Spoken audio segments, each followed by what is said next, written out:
श्री स्वामी समर्थ. आज मी जेवणासाठी बनवत होते आलू भुजिया, डाळ, राईस आणि लोणचं. लोणचं तर ऑलरेडी होतं, पण मी हे 3 आयटम बनवते आहे. तुम्हीही सांगा कसं बनलं आणि मी कशी बनवते. तर चला सांगते मी रेसिपी तुम्हाला. तर हे बनवण्यासाठी मी घेतले होते आलू. आलूला मी असं फ्रेंच फ्राईजसारखं कट करून घेतलं होतं. तुम्ही बघू शकता अशा पद्धतीने आलू कट करून घ्या. आणि ही रेसिपी मी यूट्यूबवरच बघितलेली होती. तशी तर डाळ राईस तर बनवता येतो, पण हेही बनवता येतं, पण कधी बनवलं नव्हतं. तर मी अशा पद्धतीने सगळे आलू कट करून घेतलेत. मी 3 आलू घेतले होते, छोटे छोटे बटाटे घेतले होते 3 आणि 2 हिरव्या मिरच्या घेतल्या होत्या. छान असं मी सगळं कट करून घेतलं, तुम्ही बघू शकता. आणि कढई ठेवली. ॲक्च्युली तुम्ही थोडंसं कढईकडे दुर्लक्ष करा, कारण मला कढई अशी कशी काय वापरते आणि मला व्हिडिओ व्यवस्थित व्हिडिओ कॅप्चर करता पण नाही आला आहे. तर तुम्ही बघू शकता मी थोडंसं ऑइल टाकलं आहे. ऑइलमध्ये जिरं टाकलं. ऑइल गरम झाल्यानंतर जिरं आणि मोहरी दोन्ही सोबत टाकलं होतं आणि त्याच्यानंतर कढीपत्ता टाकला. मस्त कढीपत्ता तडतडू दिला आणि जेव्हा कढीपत्ता आणि लसूण जेव्हा ऑइलमध्ये जातो तेव्हा खूप छान वास येतो. मी ह्याच्यामध्ये लसूण नाही घालत आहे, जस्ट सांगते मी तुम्हाला. कढीपत्ता तडतडल्यानंतर त्याच्यामध्ये मी हिरवी मिरची केलेली होती, ती हिरवी मिरची टाकली. 2च हिरव्या मिरच्या घेतल्या होत्या, थोड्याशा तिखटवाल्या होत्या. तर ते बी छान भाजून घेतलं. त्याच्यामध्ये थोडंसं नंतर हळद टाकली ऑइलमध्ये, जेणेकरून हळदीचा कच्चेपणा निघून जाईल म्हणून. मस्त ते फ्राय करून घेतलं आणि कढई थोडीशी पातळ असल्यामुळे ते लवकर करपण्याचे चान्सेस होते, म्हणून मी त्याच्यामध्ये पटकन आलू पण टाकून घेतले. आलूलाही छान फ्राय करून घेतलं. तुम्ही बघू शकता आलू छान फ्राय करून घेतलं. त्याच्यामध्ये फ्राय केल्यानंतर त्याच्यामध्ये चवीपुरतं वरून थोडंसं मीठ टाकलं, जेवढं आपल्याला चवीला लागेल तेवढं. तसं तर मी जास्त मीठ नाही खात हल्ली, तर मी जेवढंच लागेल तेवढं थोडंसं मीठ टाकलं होतं. मीठ वगैरे टाकून मी पुन्हा परतून घेतलं. मस्त कलर आला होता आणि खरंच खूप छान वास येत होता मी जेव्हा बनवत होते तेव्हा. आणि हे अशा पद्धतीने बनवून रेडी झालं होतं. त्याला पुन्हा एकदा सगळं मिक्स करून घेतलं. हळदीचा छान कलर आलेला होता त्याला. त्याच्यानंतर मी लगेच डाळ बनवायला घेतली. डाळीसाठी मी पातेलं ठेवलं.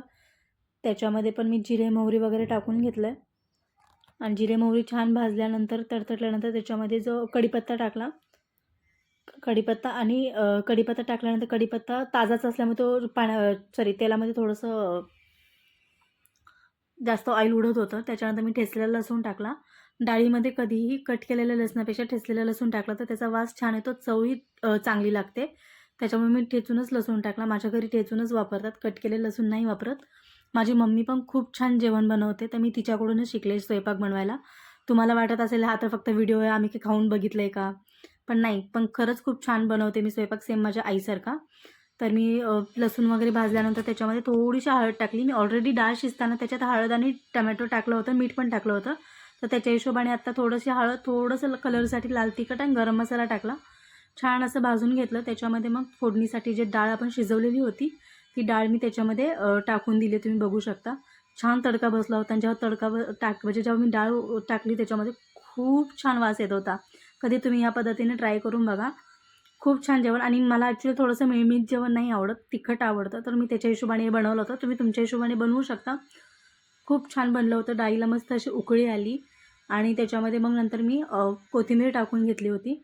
मीठ पण टाकलं आहे, पण आता एडिटिंगमध्ये कुठेतरी ते गायब झालं आहे, तुम्ही हे बघू शकता.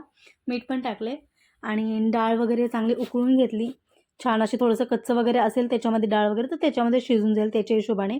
छान डाळ शिजली होती, वासही येत होता. तर मी आता मग लगेच राईस बनवायला घेतला. राईस बनवल्यानंतर मी 2-3 पाण्याने स्वच्छ धुवून घेतलं त्याला आधी. तुम्ही बघू शकता तांदळाला कधी एकदा नाही धुवायला पाहिजे, त्याला 2 वेळा तरी धुवायला पाहिजे.